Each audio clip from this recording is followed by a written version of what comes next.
इतना बड़ा देश और हमें शर्म भी नहीं आती ये कहते हुए कि फिरंगियों ने हमें गुलाम किया।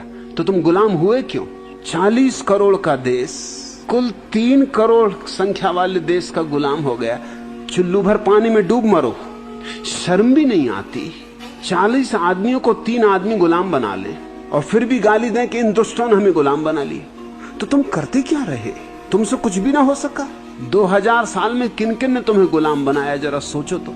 हूण आए, बर्बर आए, तुर्क आए, मुगल आए, अंग्रेज आए, पुर्तगाली आए, फ्रेंच आए, जो भी आया तुम उसके ही पैर चूमने को राजी हो गए। तुम जैसे गुलाम बनने को तैयार ही बैठे। तुम एक से भी नहीं जूझ सके और फिर भी तुम अकड़ से कह पाते हो कि इन्होंने हमें गुलाम बनाया। तुम गुलाम बने, तुम गुलाम बनने के लिए बैठे थे।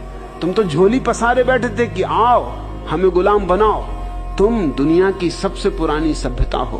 तुम्हारे पास तो विज्ञान परम शिखर पर होना चाहिए था।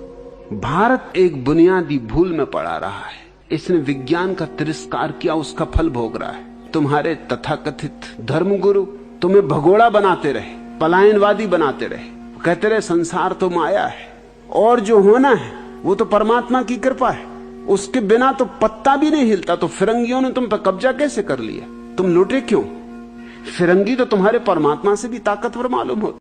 इतना बड़ा देश और हमें शर्म भी नहीं आती ये कहते हुए कि फिरंगियों ने हमें गुलाम किया। तो तुम गुलाम हुए क्यों? 40 करोड़ का देश कुल 3 करोड़ संख्या वाले देश का गुलाम हो गया। चुल्लू भर पानी में डूब मरो, शर्म भी नहीं आती। 40 आदमियों को 3 आदमी गुलाम बना ले और फिर भी गाली दें कि इन दुष्टों ने हमें गुलाम बना लिया। तो तुम करते क्या रहे? तुमसे कुछ भी ना हो सका।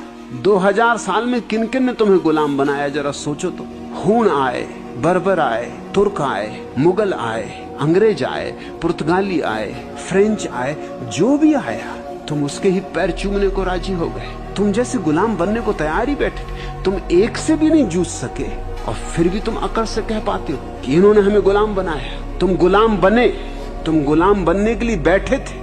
तुम तो झोली पसारे बैठे थे कि आओ हमें गुलाम बनाओ। तुम दुनिया की सबसे पुरानी सभ्यता हो। तुम्हारे पास तो विज्ञान परम शिखर पर होना चाहिए था।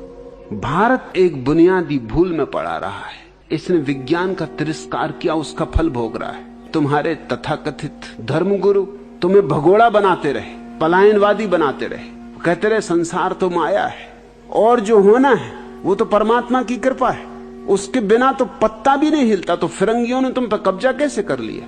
तुम लुटे क्यों? फिरंगी तो तुम्हारे परमात्मा से भी ताकतवर मालूम हो।